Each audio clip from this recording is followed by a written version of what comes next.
모든 사람은 행복하게 살기를 원합니다. 그래서 어떻게 하면 행복하게 살 수 있을까? 그것을 배우기도 합니다. 미국 아이비리그 대학에 3대 명강의가 있다고 합니다. 예일 대학의 셀리 케이건 교수의 죽음이란 무엇인가, 그리고 하버드 대학의 마이클 샌델 교수의 정의란 무엇인가, 그리고 탈 벤 샤하르 교수의 행복이란 무엇인가, 이런 강의들이 아이비리그의 명강의라고 합니다. 탈 벤 샤하르 교수는 이 강의에서 행복하게 살기 위한 3가지 방안을 제안합니다. 7가지 방안을 제안합니다. 간단히 말씀드리면 이런 내용입니다. 첫째, 두려움, 슬픔, 불안과 같은 부정적인 감정도 자연스러운 것으로 받아들이라고 합니다. 행복이란 마냥 좋은 감정에만 있는 것이 아니기 때문이다. 그렇게 제안을 합니다. 두 번째는 행복은 의미의 문제입니다. 그래서 의미 있고 즐거운 일에 많이 참여할수록 행복해진다. 그렇게 제안을 합니다. 세 번째는 행복은 마음의 상태에 달려 있다고 합니다. 예를 들어 물이 반만 채워진 컵을 보고 어떤 사람은 반이나 채워져 있다, 그렇게 생각을 하고, 다른 사람은 반밖에 채워지지 않았다, 그렇게 생각을 합니다. 이처럼 행복은 그 사람이 어떻게 생각하느냐, 마음의 태도와 연관이 있다고 말합니다. 현실 조건이 완벽하지 않아도 그것을 어떻게 보느냐에 따라 행복과 불행은 나눠집니다. 따라서 긍정적인 관점을 가지는 것이 행복을 위해서는 중요하다, 그런 제안을 합니다. 네 번째로 단순함을 추구하라고 합니다. 사람들은 너무 복잡하게 생각하는 경향이 있는데 행복은 단순한 것에 있다, 그렇게 말을 합니다. 다섯 번째는 인간은 몸과 마음이 이어져 있는 존재이기 때문에 육체도 건강해야 되고 정신도 건강해야 행복할 수 있다, 그렇게 말합니다. 여섯 번째로 항상 감사라고 합니다. 주어진 환경, 사람, 자연에게 감사하고 그것의 의미를 음미하라고 합니다. 이렇게 주어진 것에 충실한 것이 행복을 위해서는 중요합니다. 일곱 번째로 행복의 가장 중요한 원천은 옆에 있는 사람일 수 있다. 그래서 가장 가까운 사람과 보내는 시간을 중요하게 생각하라, 그렇게 제안합니다. 어떻습니까, 여러분? 여러분은 이 기준들에 비추어 볼 때 행복하게 살고 계십니까? 우리는 성경을 믿는 사람들입니다. 그러면 성경은 행복에 대해서 어떻게 말씀하고 있습니까? 우리에게는 이것이 중요합니다. 성경에서 행복의 상징은 에덴 동산입니다. 에덴이라는 말의 뜻은 기쁨입니다. 그러니까 성경이 말하는 행복은 기쁨으로 사는 것과 연관이 있습니다. 데살로니가전서 5장의 말씀을 기억해 보십시오. 항상 기뻐하라, 쉬지 말고 기도하라, 범사에 감사하라. 이것이 그리스도 예수 안에서 너희를 향하신 하나님의 뜻입니다. 하나님이 바라시는 행복은 기쁨과 연관이 있습니다. 물론 이 기쁨은 쾌락과는 다른 겁니다. 성경은 많은 경우에 죄악이 주는 즐거움, 육체적인 즐거움을 쾌락으로 표현합니다. 그리고 믿음 안에서 주어지는 참된 즐거움을 기쁨이라고 합니다. 하나님이 우리에게 주시는 행복은 이 기쁨과 연관이 있습니다. 그렇다면 인간은 언제 기쁨으로 살 수 있습니까? 창세기 2장 8절의 말씀인데요, 여호와 하나님이 동방의 에덴에 동산을 창설하시고 그 지으신 사람을 거기 두시니라. 하나님은 자신이 지으신 사람에게 있어야 할 자리를 정해 주셨습니다. 다르게 말하면 사명의 자리입니다. 사람은 하나님께서 정해 주신 사명의 자리에 서 있을 때 에덴을 살아갈 수 있습니다. 왜 그렇습니까? 성경이 말하는 사명의 자리는 인간의 존재 이유와 연관이 있습니다. 창세기 1장 26절에서 하나님께서 자기의 형상을 따라 사람을 창조하려고 하십니다. 하나님이 이르시되 그들로 피조물을 다스리게 하자. 하나님이 사람을 만드신 이유는 이 세상을 다스리게 하기 위해서입니다. 그러니까 인간은 하나님을 대신해서 다스리는 자, 하나님의 대리자입니다. 이것이 인간의 존재 이유입니다. 그래서 창세기 2장 15절을 보시면 여호와 하나님이 그 사람을 이끌어 에덴 동산에 두어 그것을 경작하며 지키게 하시고, 하나님은 인간을 에덴에 데리고 와서 거기에 세워두시고 일을 하게 하십니다. 에덴에서 인간이 하는 일은 자신의 존재 목적과 연관이 있습니다. 이처럼 하나님은 인간에게 자신의 존재 목적대로 살도록 일을 맡깁니다. 그 일을 할 때 인간이 살아가는 그곳은 에덴이 될 수 있습니다. 사람에게 주어진 존재의 목적은 각자가 다 다릅니다. 예를 들어 사도 요한을 보십시오. 요한에게 주어진 사명은 예수님의 어머니 마리아를 죽을 때까지 모시는 것이었습니다. 한 사람을 돌보는 것이 그의 사명이었습니다. 우리 가운데도 아마 이런 분들이 계실 것입니다. 한 사람이 그 인생의 사명일 수 있습니다. 그러나 아브라함의 경우를 보면 다릅니다. 아브라함의 사명은 그의 가정과 연관이 있습니다. 하나님은 그의 가정을 통해 세상 만민을 구원의 길로 인도하시려고 합니다. 따라서 아브라함은 그의 가정을 잘 돌보는 것이 그의 사명이었습니다. 반면 모세는 어떻습니까? 모세는 이스라엘 민족 공동체를 세우는 것이 사명이었습니다. 민족 전체가 사명의 터였습니다. 이처럼 사명은 사람마다 다 다릅니다. 바울의 사명은 이방인의 사도였습니다. 그런데 여러분, 그의 사명이 늘 즐겁고 좋은 것이었습니까? 아닙니다. 그의 사명은 고난이 많이 따랐습니다. 그래서 성경을 보면 옥에 갇힌 이야기, 매를 맞은 이야기, 죽을 뻔한 이야기, 사람들의 위협과 자연의 위험 앞에 어려움을 당했던 그런 일들이 숱하게 기록되어 있습니다. 이처럼 사명은 늘 즐거운 것이 아닐 수 있습니다. 고난을 동반하기도 합니다. 하지만 성경은 그것이 현상적으로 즐겁든 아니면 고통스럽든 하나님이 주신 사명이라면 모두 아름다운 것이라고 말씀합니다. 시편 16편 6절의 말씀입니다. 내게 줄로 지어준 구역은 아름다운 곳에 있으며 나의 기업이 실로 아름답도다. 하나님께서 주신 그 사명터는 아름답다고 말씀합니다. 행복의 비결은, 성경이 말씀하는 행복의 비결은 하나님이 주신 그 존재의 목적대로 살아갈 때 주어집니다.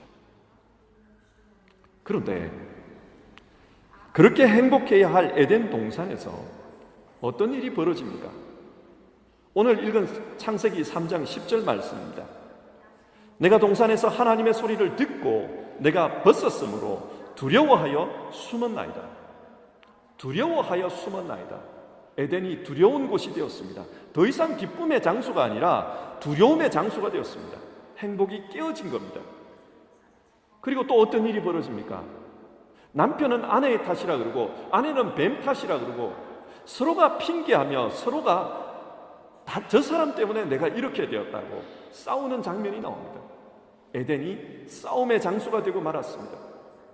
하나님이 행복하라고 준 에덴이었지만 다툼과 싸움의 장소가 되었습니다. 왜 이렇게 되었습니까? 성경은 타락 때문이라고 합니다. 뱀의 유혹에 빠져 타락하고 말았습니다. 독일의 문학자 헤르만 헤세는 이 유혹과 관련하여 이런 말을 했습니다. 유혹 중에서도 가장 강한 유혹은 본래의 자기와 다른 사람이 되기를 바라고 또한 자기가 도달할 수 없는 혹은 도달해서도 안 되는 그 이상을 쫓는 것이다. 그렇습니다. 유혹이 뭡니까? 본래의 자기와 다른 사람이 되고자 하는 것, 그게 유혹이라고 말합니다. 본래 하나님이 주신 그 자리를 이탈해서 내가 가고 싶은 자리로 가는 것, 그게 유혹입니다. 하나님은 아담에게 하나님을 섬기는 대리자의 자리를 주셨습니다. 이게 본래의 모습입니다. 그러나 아담이 원한 것은 나도 하나님처럼 되어서 다스리겠다, 그런 이상을 품었습니다. 이것이 타락입니다. 이렇게 타락한 아담에게 하나님이 질문하십니다. 무엇입니까? 네가 어디 있느냐? 네가 어디 있느냐? 하나님의 질문은 아담의 서 있는 자리에 대한 것이었습니다. 왜 하나님께서 아담에게 자리를 질문하십니까? 아담의 타락은 자기 자리를 이탈한 문제이기 때문입니다. 마땅히 있어야 할 자리를 망각하고 다른 자리를 추구했습니다. 이것이 아담에게 나타난 불행의 원인이었습니다. 성경에는 이런 예가 참 많습니다. 자리를 이탈했기 때문에 불행해진 사람들이 정말 많습니다. 대표적인 예가 가룟 유다입니다. 가룟 유다는 예수님의 12사도 중에 한 명입니다. 성경은 이 12사도를 교회의 기둥이라고 표현하기도 하고 천국의 12보좌에 앉을 사람이라고 표현하기도 합니다. 그러니까 이 사도의 자리는 정말 존귀한 영광스러운 자리입니다. 그런데 가룟 유다의 최후가 어떠했습니까? 그는 이 자리를 버리고 비극적으로 죽었습니다. 그리고 후대에게 저주받은 사람의 대명사, 배신자의 대명사로 불리게 되었습니다. 불행한 인생이 되었습니다. 여러분, 가룟 유다가 왜 이렇게 불행하게 되었습니까? 사도행전 1장 25절을 보면 그 이유가 나옵니다. 유다는 이 직무를 버리고 제 곳으로 갔나이다. 이 문장을 헬라어 성경으로 보면 직무로 번역된 말이 헬라어 토포스입니다. 자리라는 뜻입니다. 그리고 제 곳으로 갔나이다. 거기서 제 곳. 이 단어 역시 헬라어로는 토포스입니다. 그러니까 25절을 다시 번역하면 유다는 사도의 자리를 버리고 자기가 가고 싶은 자리로 가버렸습니다. 그런 뜻입니다. 가룟 유다가 불행해진 이유는 주께서 주신 자리를 버리고 자기가 가고 싶은 자리로 갔기 때문이다. 베드로는 그렇게 설명합니다. 사도의 자리가 어떤 자리입니까? 아포스톨로스, 보내심을 받은 자. 사도의 자리는 하나님께서 보내주신 자리입니다. 하나님 나라를 위해 너는 여기서 일하라, 하나님께서 세워주신 자리입니다. 반면 자기가 원한 자리는 어떤 자리입니까? 섬김을 받는 자리였고 존경받는 자리였습니다. 그러니까 가룟 유다의 비극은 주께서 세워주신 자리를 떠나 자기가 원하는 자리로 갔기 때문에 발생한 것이다. 성경 그렇게 말씀합니다. 요나는 어떻습니까? 하나님께서는 요나에게 너는 니느웨로 가라 명령하셨습니다. 그리고 그곳에서 이스라엘의 원수인 아수르 사람들에게 회개의 말씀을 선포하라고 했습니다. 요나는 그게 싫었습니다. 원수들에게 하나님의 말씀을 전하는 게 싫었습니다. 그래서 정반대 방향 다시스로 도망을 갔습니다. 하나님이 세워주신 자리를 떠나 자기가 가고 싶은 자리로 갔던 겁니다. 그 결과가 어떻게 됐습니까? 요나는 바다에 던져져 바다의 뿌리까지 내려갔다고 합니다. 이게 무슨 말인가? 지옥의 상징을 의미합니다. 지옥의 입구까지 내려갔다는 뜻입니다. 불행했습니다. 이처럼 성경은 하나님이 세워주신 자리, 자신의 존재의 목적, 그 자리를 떠나 자기가 가고 싶은 자리로 갔을 때 인간은 불행했다고 말씀합니다. 그렇다면 여러분, 인간이 행복하기 위해서는 어떻게 해야 합니까? 자기 자리로 돌아가야 합니다. 자기 자리로 돌아갈 때 인간은 행복해질 수 있습니다. 그러면 자기 자리로 돌아가기 위해서는 어떻게 해야 합니까? 먼저 내게 자리를 정해주신 그 하나님께로 돌아가야 합니다. 인간의 불행이 자기 자리를 이탈한 것이라면 행복을 위해서는 그 자리로 가야 합니다. 그런데 그 자리가 무엇인지 사람들은 모릅니다. 하지만 그 자리는 하나님께서 정해 주셨습니다. 그러므로 하나님의 부르심에 응답해서 믿음으로 하나님 앞에 설 때에 하나님이 내게 맡기신 자리가 드러날 것입니다. 오늘 우리가 신약 성경 마태복음 9장을 읽었습니다. 여러분, 이 본문에서 마태는 어떤 사람입니까? 마태의 원래 이름은 레위였습니다. 이 복음서와 내용이 같은 마가나 누가복음을 보면 거기에는 이름이 레위로 나옵니다. 레위는 구약의 레위 지파를 생각나게 하는 이름입니다. 그러니까 그의 부모님이 마태가 태어났을 때 이 아이는 레위인처럼 하나님의 일을 하면서 살았으면 좋겠다, 그런 뜻으로 레위라는 이름을 붙여주었을 것입니다. 그러니까 이 레위의 원래 자리는 하나님을 가까이 하는 자리였습니다. 그런데 여러분, 그 레위가 지금 어디에 앉아 있다고 합니까? 9절을 보시면 세관에 앉아 있는 것을 보시고, 세관에 앉아 있습니다. 왜 세관에 앉아 있나요? 직업이 세리이기 때문입니다. 유대인의 생활 규범을 적어놓은 할라카라는 책이 있는데 그 책에 따르면 세리는 상기와 같이 죄인 중에 하나다, 그런 말씀이 나옵니다. 그래서 회당 예배에도 참석할 수가 없습니다. 이 세리는 내국노입니다. 로마의 앞잡이로 유대인을 괴롭히는 나쁜 사람들입니다. 자, 보십시오. 레위의 원래 자리는 하나님을 가까이 하는 자리였습니다. 그게 원래 자리입니다. 그래서 하나님을 사랑하고 이웃을 사랑하며 살아야 했습니다. 하지만 레위는 세리의 자리로 왔습니다. 죄인의 자리로 왔습니다. 왜 그렇게 왔을까요? 그에게는 돈이 필요했습니다. 그에게는 성공이 필요했던 겁니다. 하나님이 주신 자리를 이탈해서 레위는 자기가 원하는 자리로 왔습니다. 예수님은 그런 레위를 부르십니다. 원래의 자리로 돌이키기 위해서 부르셨습니다. 그렇게 불렀을 때 9절을 보시면 나를 따르라 하시니 일어나 따르니라. 주님께서 불렀을 때 레위는 적극적으로 따라갑니다. 그런데 이 본문과 동일한 누가복음 5장을 보면 모든 것을 버리고 따라가니라, 그렇게 기록되어 있습니다.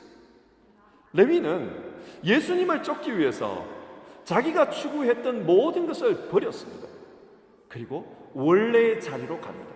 원래의 자리로 가기 위해서 다 버렸습니다. 이것이 믿음입니다. 이처럼 인간의 행복은 하나님의 부르심 앞에 믿음으로 응답할 때 가능합니다. 하나님은 모든 인간에게 자기가 서 있어야 할 자리를 주셨습니다. 그렇기 때문에 인간은 하나님 앞에 돌아갈 때 그때 행복해질 수 있습니다. 성경에서 복음을 가장 잘 표현한 비유를 들으라면 누가복음 15장에 나오는 탕자와 아버지의 비유일 것입니다.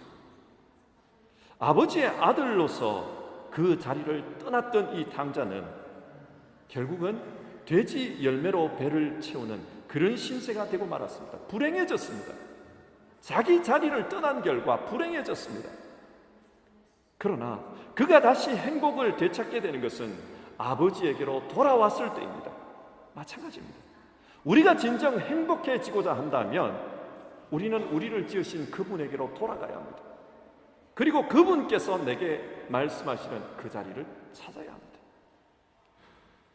두 번째로 그 자리로 어떻게 돌아갈 수 있는가? 하나님 앞에 돌아가서 내 자신을 살펴보는 겁니다. 앞에서 마태의 원래 이름이 레위라고 했습니다. 그런데 마가복음과 누가복음은 레위라고 이름을 적고 있는데 왜 마태복음은 레위라고 하지 않고 마태라고 부르고 있을까요? 마태라는 이름의 뜻은 아람어로 하나님의 선물이라는 뜻입니다. 아마 이 이름은 예수님께서 이 레위를 제자로 부르신 다음에 새로 주신 이름인 것 같아요. 다르게 말하면 별명입니다. 예를 들어 베드로의 원래 이름도 히브리식으로 시몬이었습니다. 그런데 예수님께서는 이 시몬에게 게바라는 새로운 이름을 주셨습니다. 반석이라는 뜻입니다. 그리고 이 반석을 헬라어로 고치면 베드로가 됩니다. 그래서 성경에서는 베드로라는 이름이 나옵니다. 마찬가지로 레위 역시 주님의 부르심을 입고 나서 마태라는 새로운 이름을 받은 것으로 보여집니다. 그런데 왜 마태인가? 왜 하나님의 선물이라는 뜻의 이름으로 새로운 이름을 주신 것인가? 예수님이 보실 때 레위는 하나님이 주신 귀한 선물 같은 존재였기 때문입니다. 왜 그렇죠? 10절을 보시면 마태가 예수님을 모시고 잔치를 벌였는데 그 잔치 자리에 많은 세리와 죄인들이 와서 예수님의 말씀을 들었다. 그 기록이 나옵니다. 그리고 이것을 본 바리새인들이 반발하면서 어찌하여 너희 선생은 세리와 죄인들과 함께 잡수시느냐 이 이야기를 합니다.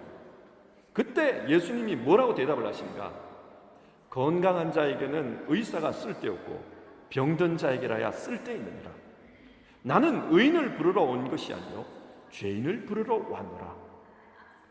예수님께서는 자신의 사명을 나는 죄인을 부르러 왔다 그렇게 말씀하셨습니다. 그런 관점에서 보면 이 마태는 예수님의 사명에 정말 잘 부합되는 사람입니다. 예수님께서 죄인들을 만날 수 있는 아주 좋은 징검다리였습니다. 레위는 원래 이름의 뜻이 히브리 말로 연합입니다. 예수님께서 죄의 담을 허무시고 죄인들과 하나님이 연합할 수 있도록 그렇게 징검다리가 되어주는 사람이 바로 이 레위였습니다. 예수님의 사역을 위해 아주 유익한 사람이었습니다. 그래서 예수님은 그에게 하나님의 선물이라는 이름을 붙였습니다. 너는 정말 하나님께서 내게 보내신 선물과 같은 사람이다. 마태는 하나님 앞에 섰을 때 하나님께서 자기에게 요구하시는 존재의 목적이 뭔지를 알았습니다. 세리로 산 자기가 하나님을 위해서 할 수 있는 일이 무엇인지를 알았습니다. 그것은 세리를 주께로 인도하는 것이었습니다. 이처럼 우리 역시 하나님 앞에 섰을 때, 그리고 나 자신을 돌아볼 때, 지나온 내 삶을 반추해 볼 때, 그때 내게 주어진 사명의 자리를 깨달을 수가 있습니다. 사명이 있으면 사람은 행복합니다. 힘들어도 행복합니다. 내가 해야 할 목표가 있으면 힘들어도 견딥니다. 이처럼 우리 역시 하나님 앞에서 자기를 돌아보며 하나님이 주신 사명의 자리를 찾아야 합니다. 그때 우리에게 행복은 주어집니다. 그리고 또 하나님이 주신 이 사명을 어떻게 찾을 수가 있는가?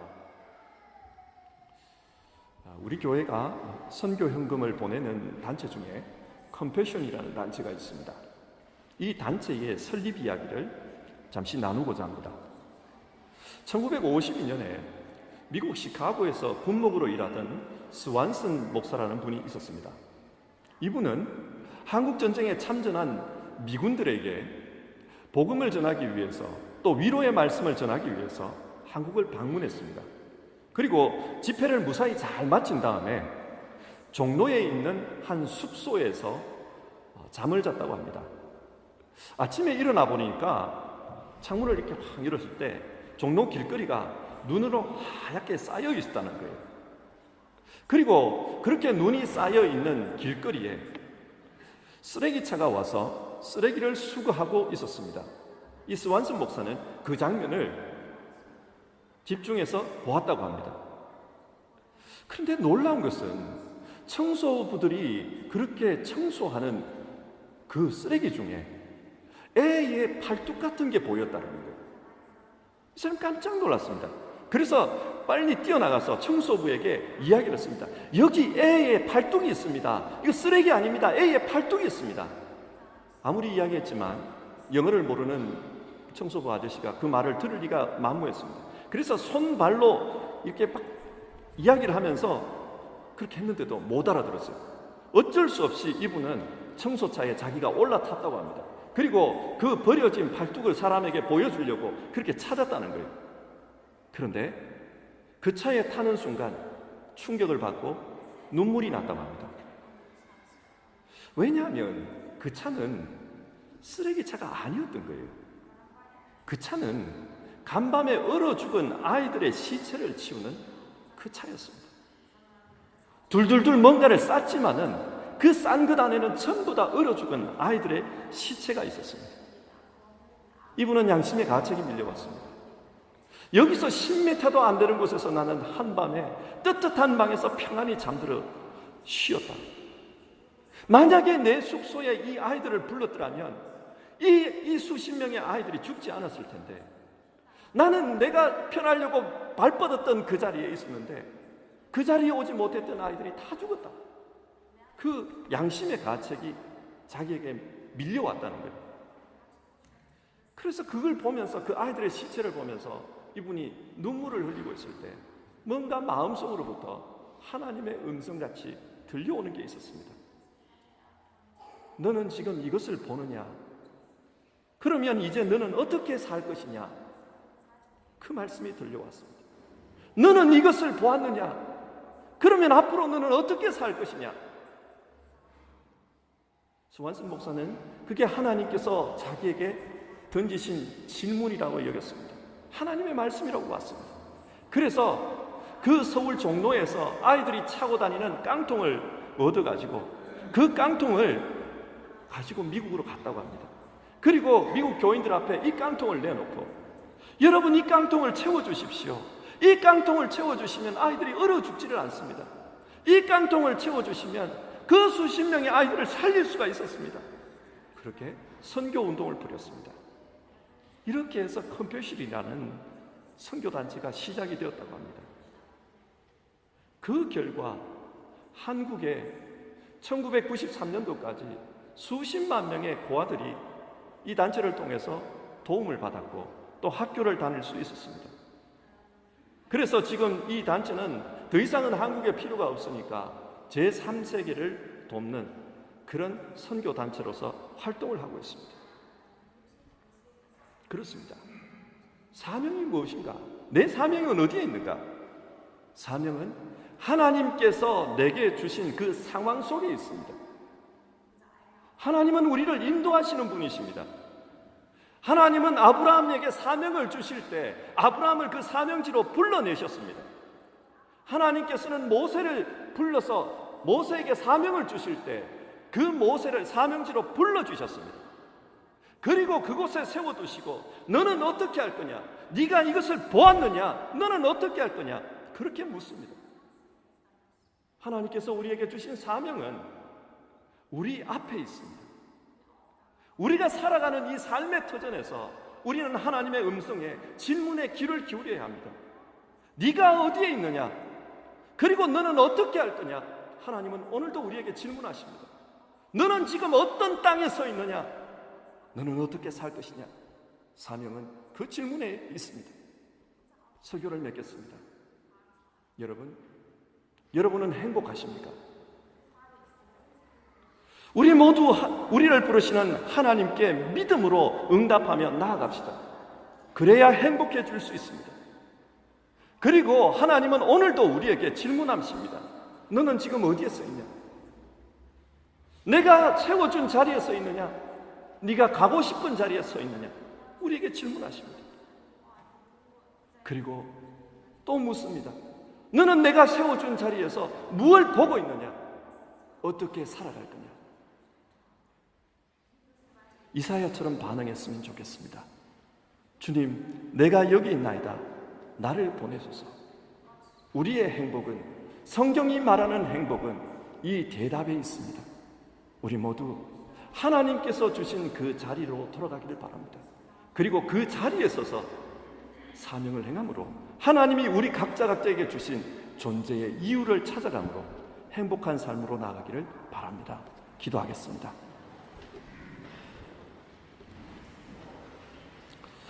하나님 아버지, 오늘은 성경을 통해 하나님께서 말씀하시는 행복에 대해 생각해 보았습니다. 하나님은 우리에게 행복을 위해 사명을 주셨습니다. 그 사명지에 서 있을 때, 그 사명을 행할 때 행복해진다는 말씀을 살펴보았습니다. 하나님, 우리 모두 자기 인생을 향한 하나님의 부르심, 존재의 이유를 깨닫게 하옵소서. 그리고 오늘 우리가 서 있는 이곳에서 너는 지금 무엇을 보느냐? 어떻게 살 것이냐? 질문하시는 그 하나님 앞에 믿음으로 반응하게 하옵소서.